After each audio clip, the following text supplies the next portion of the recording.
thank you for tuning in to Open Mic with Mac. I'm Michaela Patton, founder of this podcast.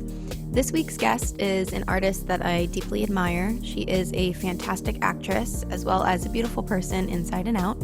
You may know her from her work on TV shows Fatal Attraction or indie films such as Watercolor and The Plug.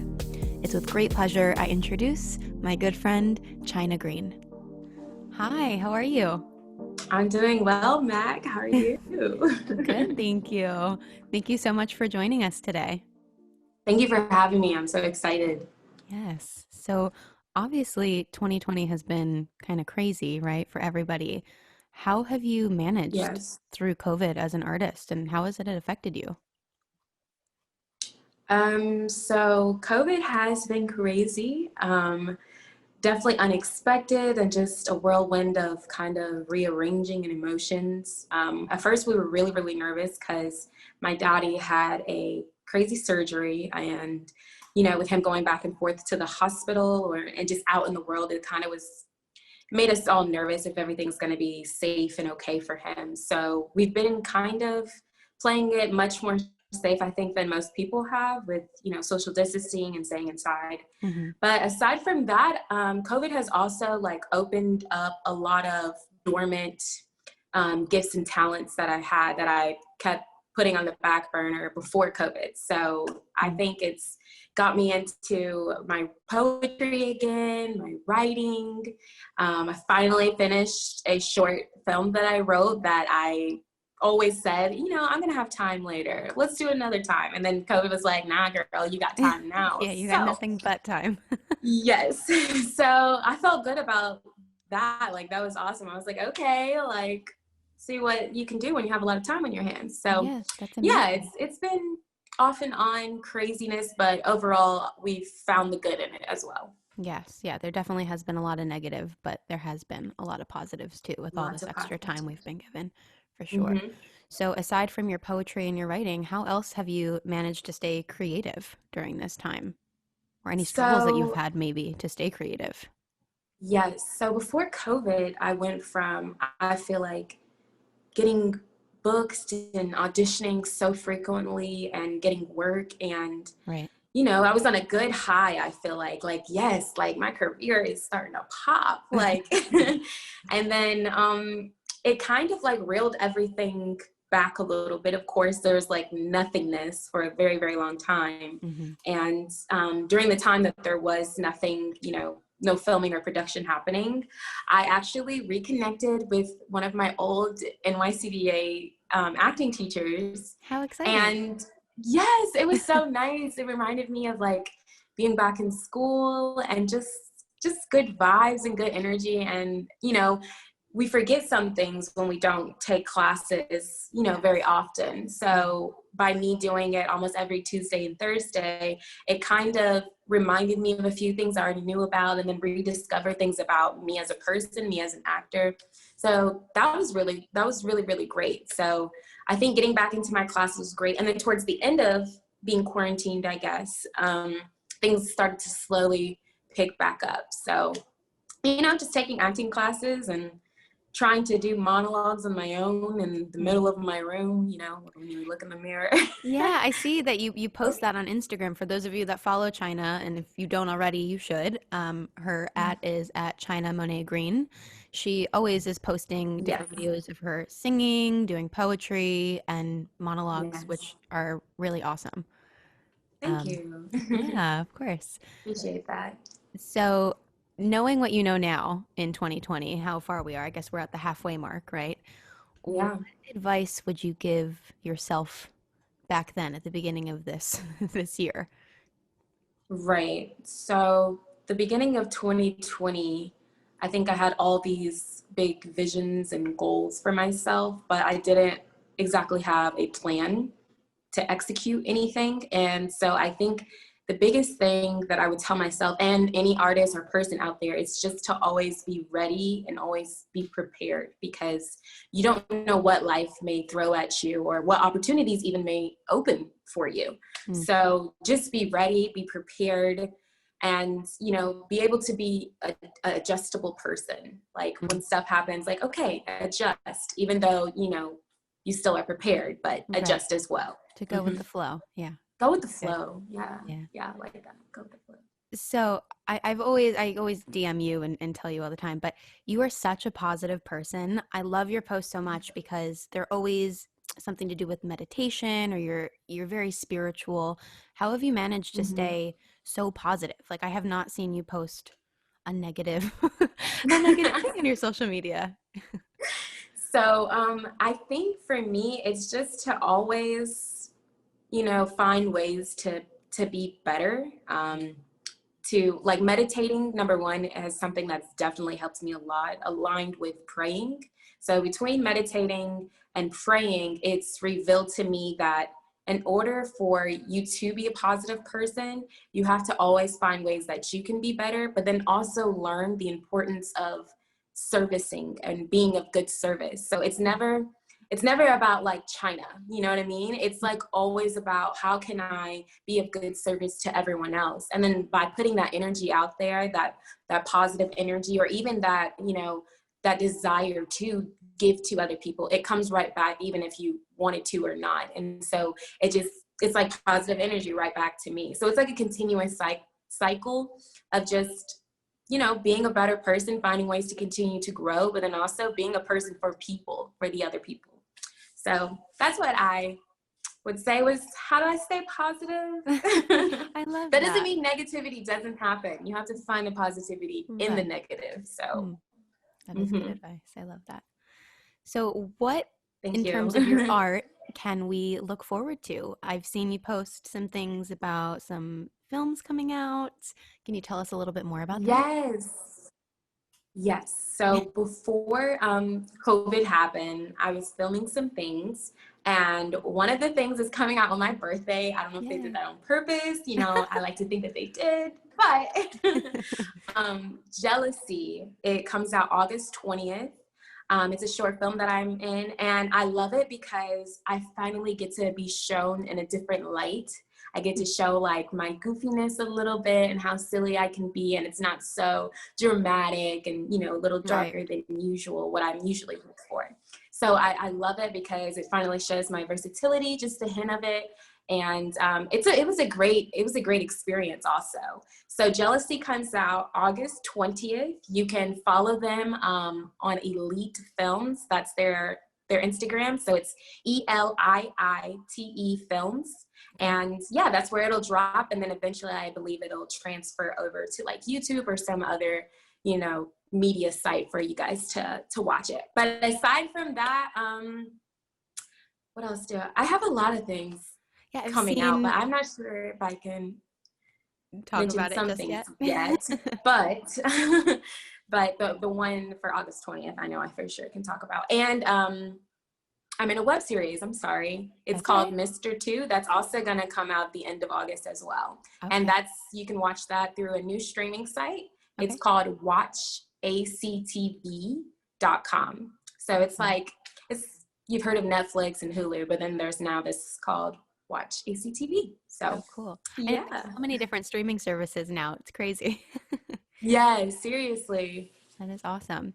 So, moving forward, this Mm-hmm. week I posted the foundation that you chose, which is the Loveland Yes. Foundation. So we'll talk Mm-hmm. a little bit about that, but I'm gonna Okay. kind of pass the mic on to you to elaborate more about what this foundation is doing, um, Mm-hmm. and how it's helping people across the country. Yes. So also during COVID, there is a lot of other things that happened amongst our country that I felt was kind of a new light and a new way of thinking for a lot of people. We were stuck at home and kind of forced to look at what's going on in front of us.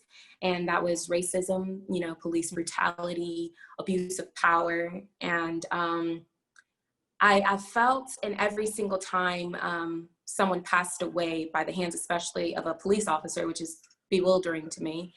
But I've always felt compelled to want to do something.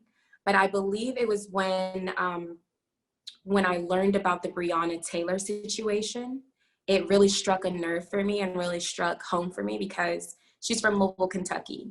I'm raised in Lexington and born in Louisville, Kentucky. All of my family almost is in the Louisville, Kentucky area. So for me, it was like, this could happen to me.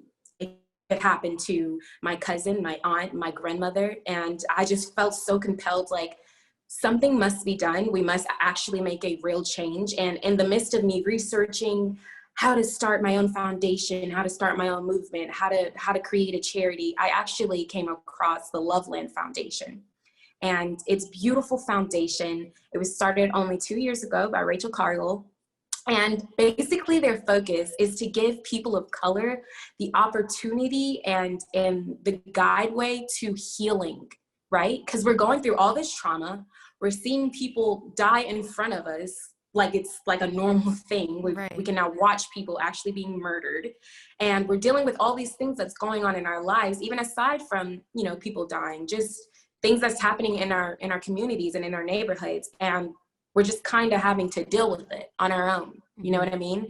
And this foundation has found a way to give people of color, specifically Black women and Black girls, a way of healing through therapy, through meditation, through programs, through listening podcasts as well. So it was a beautiful foundation because it was aligned with everything that I was like, okay, someone is finally giving the aftermath or the next steps after we've experienced and seen all these horrible, traumatic things. And so I instantly donated. After researching, I donated. And then I found ways where I can also be involved in ways that I could help as well. So if you haven't heard of it, it's called the Loveland Foundation.